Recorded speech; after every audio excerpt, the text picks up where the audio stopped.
Hi, welcome to Nichu's home. ഞാൻ ഇന്നിവിടെ നിങ്ങളുമായിട്ട് പരിചയപ്പെടുത്തുന്നത് കറിവേപ്പിലയെ കുറിച്ചുള്ള കുറേ ഗുണങ്ങളും അതെങ്ങനെയൊക്കെ നമുക്ക് തയ്യാറാക്കി എടുക്കാന്നുള്ള കുറച്ച് ടിപ്സുമാണ്.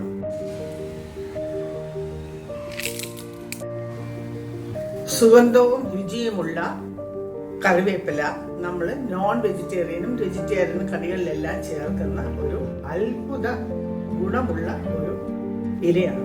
കാർബോഹൈഡ്രേറ്റ്സ്, നാരുകൾ, vitamin A, B, C, E എന്നിവയിൽ സമ്പന്നമാണ് ഈ കറിവേപ്പില. ആന്റി ഇൻഫ്ലമേറ്ററി, ആന്റി ബാക്ടീരിയൽ എന്നീ ഗുണങ്ങൾ ഉള്ളതുകൊണ്ട് ദഹനത്തിനും ഡയബറ്റീസിനും വോമിറ്റിംഗ് സെൻസേഷനും ഇതിനെല്ലാത്തിനും അത്യുത്തമമാണ്. കരിവേപ്പിലയുടെ മുകളിലുള്ള നല്ല വശം നോക്കി ഇങ്ങനെ കട്ട് ചെയ്തെടുക്കുക. കരിവേപ്പിലയുടെ ഈ പൂവെല്ലാം ഇങ്ങനെ വെട്ടിക്കളഞ്ഞതിന് ശേഷം നല്ല തണ്ടുകൾ എടുത്തിങ്ങനെ വയ്ക്കുക. ഇതിവിടെയുള്ള ഒരു വലിയൊരു മരമായിരുന്നു കരിവേപ്പില. അതിൻ്റെ മരം വെട്ടിക്കൊണ്ടു.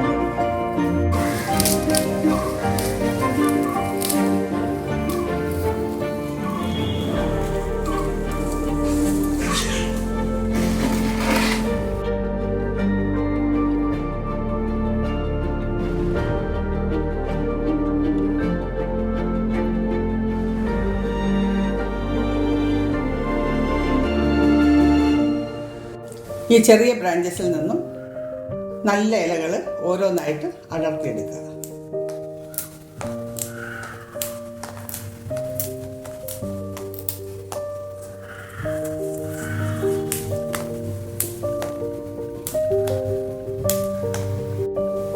ഈ അടർത്തിയെടുത്ത ഇലകൾ 3-4 പ്രാവശ്യം നല്ലവണ്ണം ഇങ്ങനെ ഞെരടി കഴുകി വൃത്തിയാക്കി.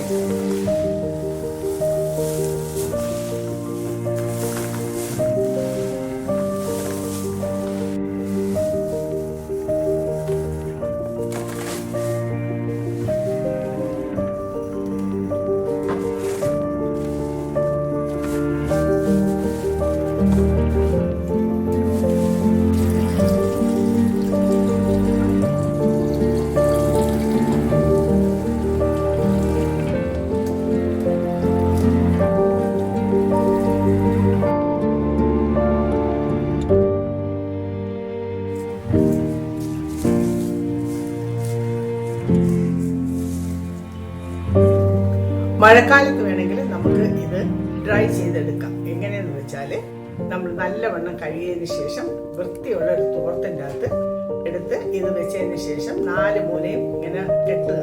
കെട്ടിയതിന് ശേഷം നമുക്ക് വാഷിംഗ് മെഷീൻ്റെ ഡ്രയറിലിട്ടിട്ട് ഒരു 3 to 4 മിനിറ്റ്സ് ഡ്രൈ ചെയ്തെടുക്കുക. ചെയ്തതിന് ശേഷം നമ്മുടെ ടേബിളിൻ്റെ പുറത്ത് കൊണ്ടുവന്ന് വിരിച്ചിടുക. വിരിച്ചിട്ടാൽ ഒരു 2 ദിവസം ഇരിക്കുമ്പോഴത്തേക്ക് നല്ല ക്രിസ്പി പോലെ ഡ്രൈ ആയി വരും. മിക്സിയിൽ നല്ലവണ്ണം പൊടിച്ചെടുത്ത കരിവേപ്പിലയാണിത്. ഇതിൽ നിന്ന് നമുക്ക് എന്ത് മനസ്സിലായി? കറിവേപ്പില ഒരു നിസ്സാരക്കാരനല്ല. നമ്മുടെ ദൈനംദിന ജീവിതത്തിൽ നമുക്ക് ഒഴിച്ചുകൂടാൻ പറ്റാത്ത ഒന്നാണ് കറിവേപ്പില. ഈ വീഡിയോ ഏവർക്കും ഇഷ്ടപ്പെട്ടു എന്ന് കരുതുന്നു.